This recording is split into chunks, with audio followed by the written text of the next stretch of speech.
Réussir le concours de doctorat. Méthodologie du commentaire composé. Chers amis, bonjour. Bienvenue dans cette vidéo, dans laquelle nous allons vous apprendre la méthodologie correcte du commentaire composé. Cette méthodologie est indispensable pour toutes les épreuves, et surtout pour le concours de doctorat. C'est vrai qu'il y a un nombre important d'enseignants, et une majorité écrasante, qui dit qu'il n'existe pas un modèle de commentaire composé. Par contre, moi, je suis de l'avis de ceux qui disent qu'il y a un commentaire composé type, et qu'il existe une méthodologie dédiée pour sa rédaction. Dans cette vidéo, je vais vous expliquer ce qu'est un commentaire composé, et comment le rédiger d'une façon très organisée. Qu'est-ce qu'un commentaire composé? Commençons tout d'abord par cette définition d'un commentaire composé. Le commentaire composé n'est qu'une technique d'expression très répandue dans les branches littéraires. Il s'agit d'un exercice de lecture et de compréhension d'un texte, d'un extrait ou d'une citation. Cela veut dire qu'on utilise le commentaire composé dans les branches littéraires, comme notre filière, qui est bien entendu la langue française. Comme son nom l'indique, le commentaire composé suppose l'accomplissement de deux tâches, à savoir, la première est celle de commenter le texte. Là, il s'agit d'abord d'analyser le fond, la forme et les techniques que l'auteur y déploie. La deuxième tâche consiste à composer le commentaire. C'est suivre un plan original, par opposition au commentaire linéaire. Parce que dans un commentaire composé, on ne va pas reprendre le même cheminement, ou le même raisonnement de l'auteur. On est libre d'opter pour notre propre plan. Donc, ça sera un plan original. Voilà pourquoi, on l'appelle un commentaire composé, parce qu'en le rédigeant, on est censé accomplir deux tâches, à savoir, la première c'est de commenter le texte, et la seconde c'est de composer le commentaire. Plan du commentaire composé.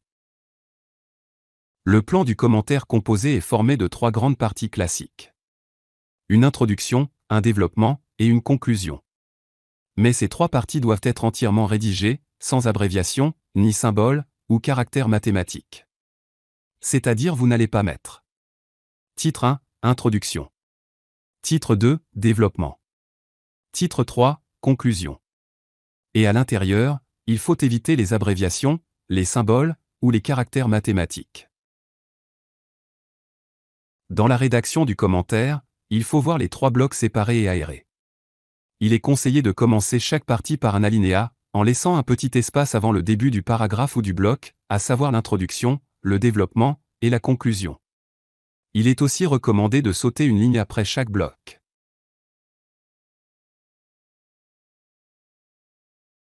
Maintenant, nous allons voir plus en détail ces trois blocs, qui constituent le commentaire composé. L'introduction.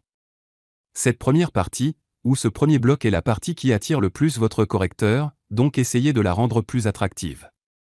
Essayez aussi d'impressionner le correcteur, par votre façon de raisonner, ou de rédiger, ou de voir les choses. Cette première partie se subdivise en trois sous-parties. 1. Accroche ou amorce. C'est un petit paragraphe, dans lequel on retrace une brève biographie de l'auteur, où on présente la discipline, ou le courant littéraire brièvement, en partant d'une notion très générale parmi celles suggérées vers le thème du texte.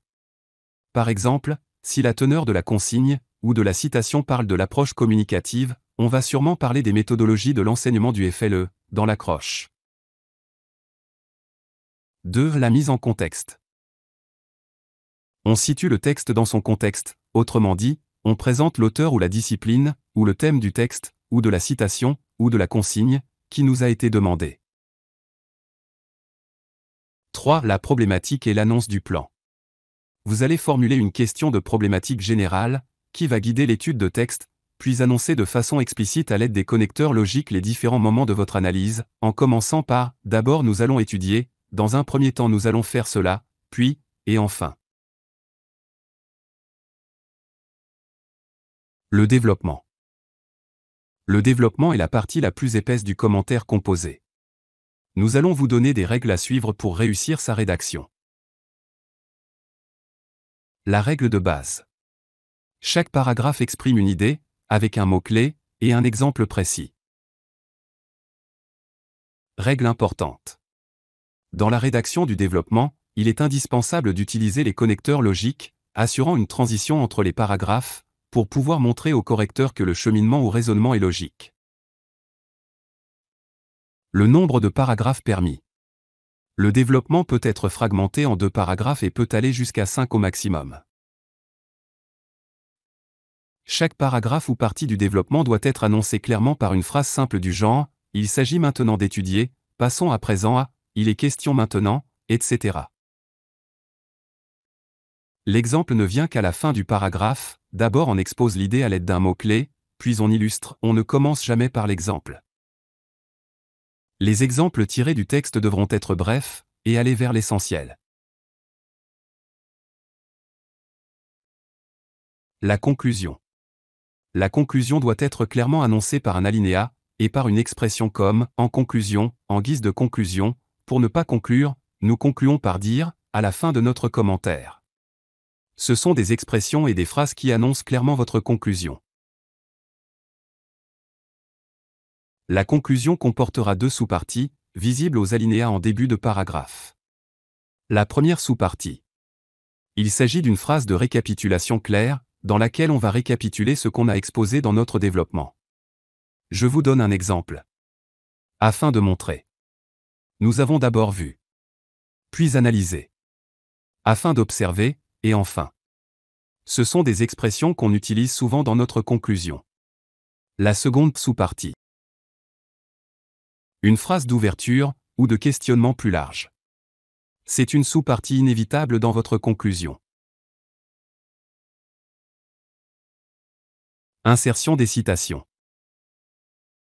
Suite aux nombreuses questions qui me sont parvenues, relatives à l'insertion des citations dans le développement du commentaire, j'ai prévu de vous faire cette vidéo dans laquelle je vous explique comment insérer des citations, qu'elles soient extraites des textes que vous avez entre les mains, ou les citations des spécialistes célèbres que vous apprenez par cœur.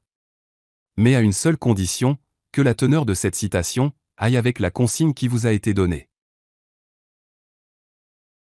Le premier cas de figure, une citation longue. Par citation longue on veut dire, une citation qui ne dépasse pas 2 lignes. Dans ce cas-là, utilisez une phrase d'introduction, les 2 points, et les guillemets français. Ce premier exemple montre comment insérer une citation longue, d'une façon directe. Exemple, l'auteur prétend ne pas connaître le vocabulaire usité dans la société, les grands de la nation s'assemblent tous les jours, à une certaine heure, dans un temple qu'il nomme église. Le deuxième cas de figure, insertion indirecte. Insérez la citation dans la logique de la phrase, en utilisant les guillemets français, et en citant l'auteur. Remarque. Même dans le premier cas, on doit citer l'auteur. Exemple, d'après Mangiante et Parpet, le FOS n'est que la version la plus aboutie, de l'approche communicative. Le troisième cas de figure, si la citation est trop longue. Il est possible de la couper, en remplaçant le passage supprimé par 3 points entre 2 crochets. Exemple, la bruyère fait pourtant une image assez noire des personnes riches, il y a des âmes sales, pétries de boue et d'ordures, éprises du gain et de l'intérêt. De tels gens ne sont ni parents, ni amis, ni citoyens, ni chrétiens, ni peut-être des hommes, ils ont de l'argent. Il est possible d'insérer une citation, et de la modifier grammaticalement, pour mieux l'intégrer à une phrase. Citation d'origine. Selon Daniel Coste, la notion de compétence plurilingue pénètre le champ des politiques linguistiques. Citation modifiée grammaticalement. Daniel Coste estime que la notion de compétence plurilingue pénètre le champ de la politique linguistique.